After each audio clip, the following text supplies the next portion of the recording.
Sintonizas Radio Pandora, la radio libre en otra onda.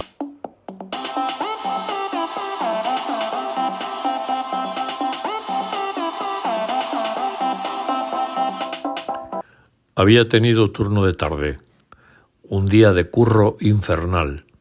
Al final fueron 10 horas de trabajo en lugar de 8, como tantos y tantos días.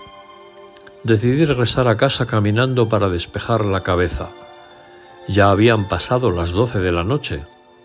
El cielo estrellado, la luna llena y los primeros días de primavera anunciaban una noche apacible, tranquila y de suave temperatura. Al pasar por la arboleda del Parque del Oeste, sentí como un escalofrío repentino.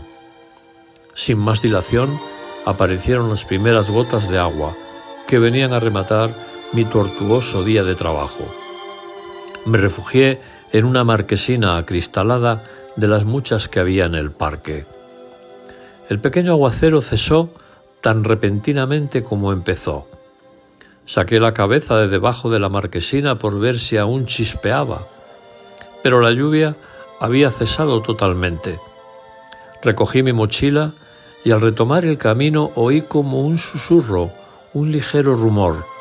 Me quedé inmóvil por saber de dónde venía el run run.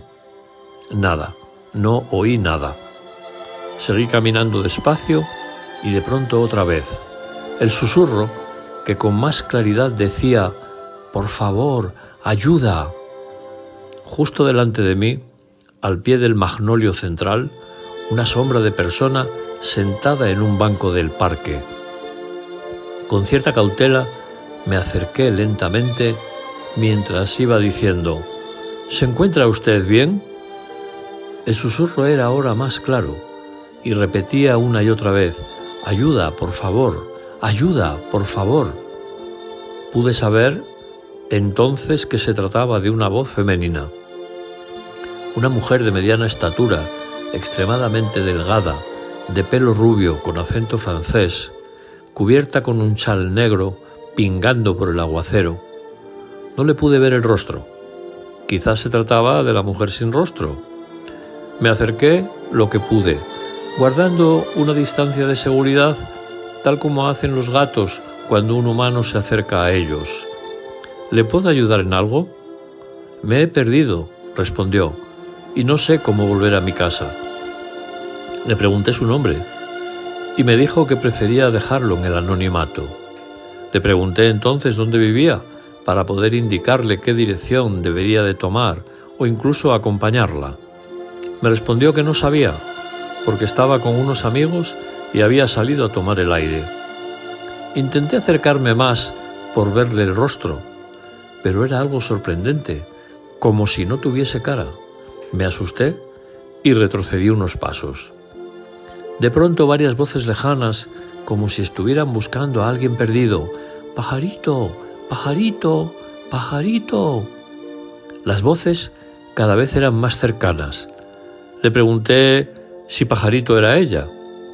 Me contestó que sí. Ahora que ya sabía que se llamaba Pajarito, le pedí que me mostrara el rostro, por si la casualidad nos volvía a reunir y así poder charlar de lo acontecido en aquel Parque del Oeste. Con voz grave y muy seria me dijo: «No tengo rostro, pero si lo tuviera, lo guardaría solo para mí». Al llegar a casa, intenté reflexionar sobre lo sucedido. Ello me llevó toda la noche y estuve sin poder dormir ni un solo minuto. A la mañana siguiente bajé al parque y fui al lugar de los hechos, cerca del magnolio. Allí encontré un manuscrito que decía: «Fuiste quien más cerca me tuvo», firmado «La mujer sin rostro».